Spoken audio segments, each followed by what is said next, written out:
Hello everyone and welcome back to my channel and to today's video where basically I'm just going to be sharing my excitement over the things that I'm looking forward to wearing this season. Right, so starting off with item, or should we say category number one, which is basics. Now I know I spoke about basics in last week's video and you would have seen that I have got some new basics within my basic wardrobe, which is an entire division of my wardrobe in itself. Now during the winter months I do pack away my basics. They're not something that I get any wear out of because I prefer wearing thermals as a base layer, which is often underneath a million layers of knitwear. But now come spring I am happy to finally have out the basics, to have swapped them out or swapped them in, shall we say, versus the thermals. And despite the fact that I'll probably style things over them, the basics are still very much visible, which makes them a very core item within my wardrobe. Now, given the fact that basics are just that, they are very basic, I do like to accessorise mine with some jewellery. Now, it doesn't have to be loads in my case. I prefer the less is more, sort of more minimalistic approach, but I just find that adding these little details give them just that, a little bit more detail to a very basic outfit, especially if, like me, you just love minimalistic basic outfits. So I have partnered up with MONICA VINADER for this little segment of this video, just to share with you guys a few little ways how I use jewellery to accessorise my basics. Now I've had MONICA VINADER jewellery in my accessory arsenal, shall we call it, for a good few years now. What I love about them is that all of their pieces are made from 100% recycled sterling silver and 18 karat gold vermeil. And the packaging is not only made from recycled materials, but it's also recyclable again in itself. And then this is one additional thing which I really love, and actually I really appreciate from a well-established brand like MONICA VINADER. They have this service called repair and rewear, where basically they're promoting to repair the items that perhaps you've worn a little bit more than others, so that you rewear them and buy less. Now, as someone, as you guys know, that really promotes looking after your wardrobe maintenance, I call it, and that stretches as far as your accessories and your jewellery, this is something which I think is huge, and I'd love to see that from more brands. So now on to styling. Let's start with the earrings first. So I'm a big fan of a hoop, whether it be chunky like these or something a little bit more streamlined. And my golden rule, pardon the pun, for any jewellery styling is just to balance things out. So for example, if I'm going to be wearing a pair of chunkier earrings like these, then I'd keep all of the other pieces of jewellery, so necklace, bracelets, rings, etc., more on the subtle side, so something a little bit more delicate. Or sometimes I might not even wear a necklace or bracelets or ring at all. It sort of depends on my mood. And then vice versa, if I've decided on a bolder necklace, then I'll keep earrings smaller and more delicate, along with any other pieces that I might be wearing. Now, one thing that I really like a lot about MONICA VINADER necklaces and chains is that they're adjustable. So this is really good for basics with different necklines. So whether it be a crew neck, a V-neck, and also not all basics have the same height of neckline. So it's really good to be able to have that kind of flexibility. And if you're into layering your necklaces, then that's also a really useful design element to have, so that you can actually layer your necklaces and wear them at different lengths so that they don't tangle into one big mess. Right, moving on to my next category, if you will, and it is my favourite, blazers. It's what I am most known for. Now, blazers, I feel like, are a very appropriate item of outerwear for spring and autumn. I feel like spring and autumn are the times or the seasons when I get my most wear out of blazers. Now, I think that I am particularly excited this season for wearing my blazers and for whipping them out, because granted, since we've moved into this house, we have been very sort of tunnel vision and focused on doing the renovation. So I haven't got properly dressed into actual clothes that aren't covered in paint as much as what I normally would. So I think the sort of blazer anticipation is heightened even more this season. So I have a few blazers that I am in particular very excited to wear, and of course some of those are my own design with the Curated. So I partnered up with the Curated back in 2020 to create the blazer, the one blazer to rule them all. And this is what we came up with. It's the classic blazer. Now I've got the first original colour that we came out with here, which is black. And then I think this was the second colour we did, which is taupe. And we've actually got a new colour out, or we did have a couple of weeks ago. It is still out, but it was released for pre-order, and it's stone. It's beautiful. It's a lovely colour. It is different to this taupe colour. It is much lighter. It's a really good spring summer colour.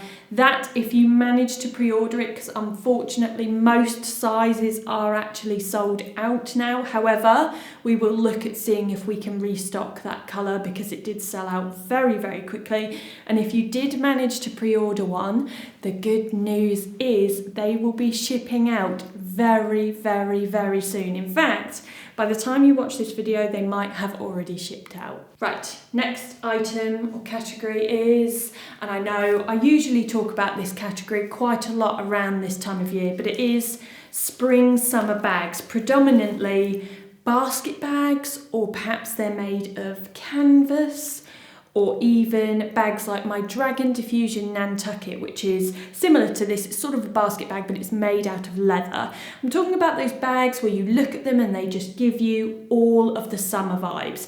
Now, I know that I'm talking about spring and what I'm excited to wear in spring, but I feel like the two seasons do sort of come hand in hand. And I think with basket bags in particular, there's just something about them that really sort of evoke a positive feeling. Like for me, the basket bag is always something that I've associated with going on holiday. It's kind of like coconut smell. So come spring, I immediately start lathering myself in anything that smells of coconut. I'll have coconut shampoo, coconut body spray, coconut body butter, literally anything to sort of make me smell of holiday, just because it sort of promotes a real positive mindset in myself. I don't know if anyone else does that, but that's sort of how basket bags also make me feel. And I know that's a little bit deep.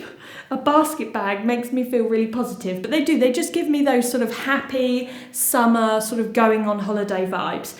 But what I do really enjoy about a basket bag, whether you live in the city, whether you live in the countryside, is that the basket bag isn't just limited to going away on holiday, to going around the pool or lounging on the beach, whatever it may be. It is something which I often pick up when I'm wearing even something like, let's whip it on, shall we? I know you can't see my full outfit, but even something like what I've got on now, which is a slouchy pair of silky trousers with an elasticated waistband, shout out to elasticated waistbands, and a slouchy jumper. And whether I'm wearing trainers or loafers, or should weather permit, a pair of sandals, it's just a really easy bag that sort of updates an outfit that you could wear pretty much any time of year, but gives it the spring summer vibes. Okay, moving on to my next category, which is trench coats. Now this one here in particular hasn't actually seen a spring yet. This is its spring debut in my wardrobe,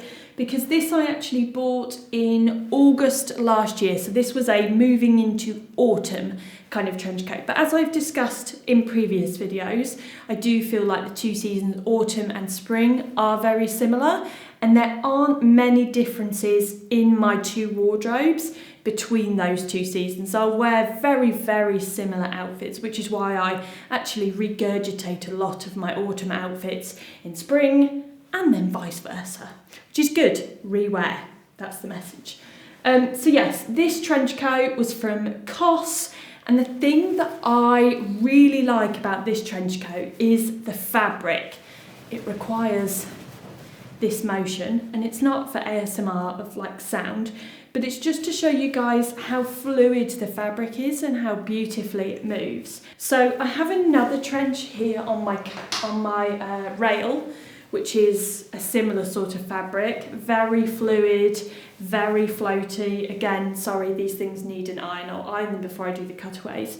And this would be my preferred trench fabric. So if I was looking for a new trench, I think I'm pretty set with them now, but you never know. If I was looking for a trench, it would be this kind of fluid, floaty fabric with movement to it that would very much float my boat. I do not feel like I'm going for the same structured kind of trench coats that perhaps I used to. Category number 5 is one of my favourites, and it is knitwear, but on its own. So hashtag sweater weather, which I know is very much a hashtag that comes out in autumn.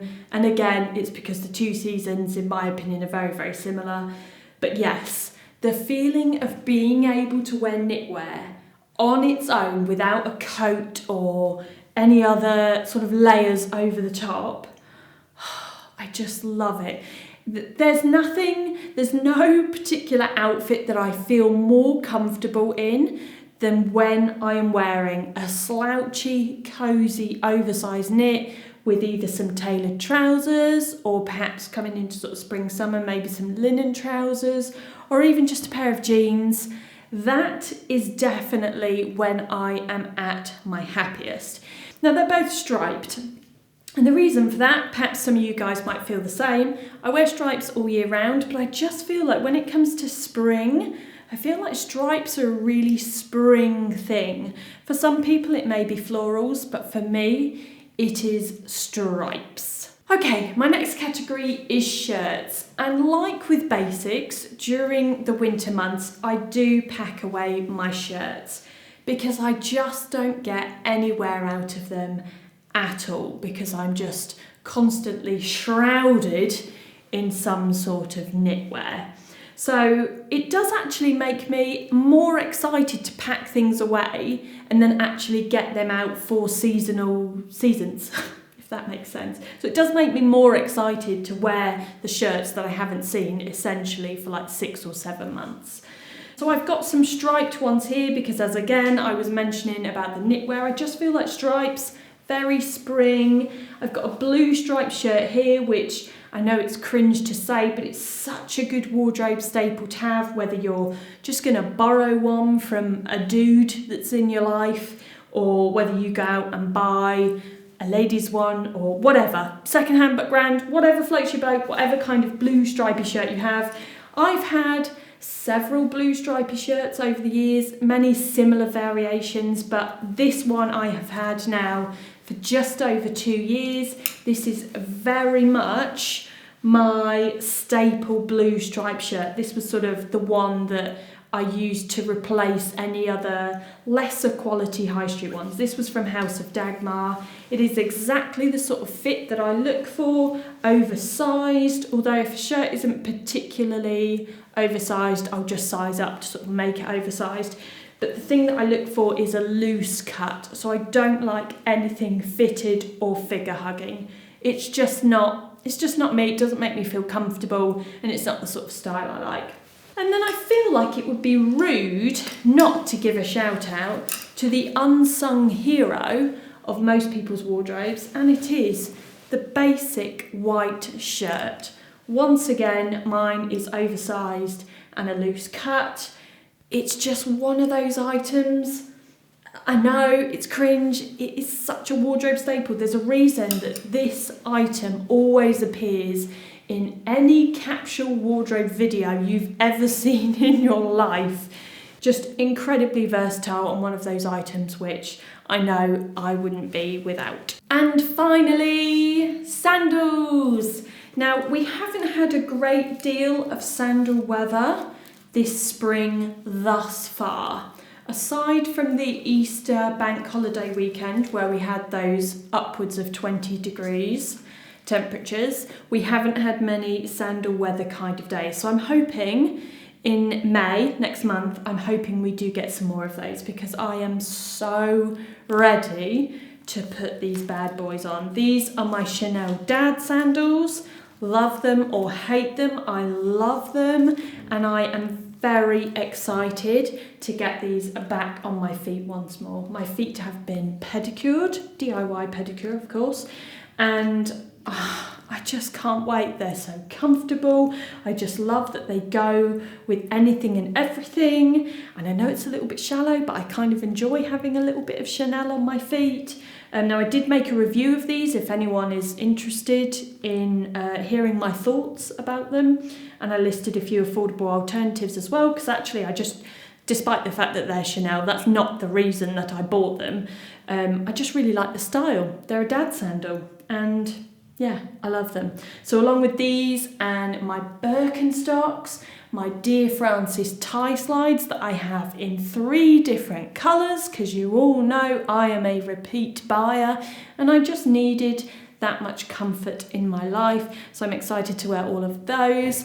And I even have a couple of new pairs of sandals. I have a pair of white Dear Francis sandals, which are from their new collection, which, full disclosure, they were a gift. And I also have a pair which were pre-ordered months and months ago. In fact, I think it might have even been before Christmas, from the new Rosie Huntington Whiteley Gia collection. They're quite bold. They're like a mustard yellow colour, which is very different for me, and they've got a chunky sole but with strappy straps, and I think they're going to look wicked with an all black outfit. So I am excited to get those on my feet if the weather will cooperate. Right, there we go. Less waffle this week, but thank you very much for those of you that thoroughly enjoyed the full length waffle version of last week's video. It's greatly appreciated that you spent almost an hour of your time listening to me talk about what was new in my wardrobe. Is there anything that you guys are excited to wear this season, or maybe even next season, or maybe not excited to wear? Is the prospect of having to get pedicures, and I'm not saying you have to, but I mean we all do, of having to get pedicures every couple of weeks, putting you off the excitement of wearing sandals? Whatever it may be, let me know down in the comments below. Now, thank you as always for watching and for spending a little bit of your Sunday or whatever day you may be watching this with me, and I will see you next time. Ooh, wait, sorry, one more thing, side note, sidebar. Next week we will finally have a home video, like an update, coming your way. So stick it in the diary, make a mental note, and I will see you then.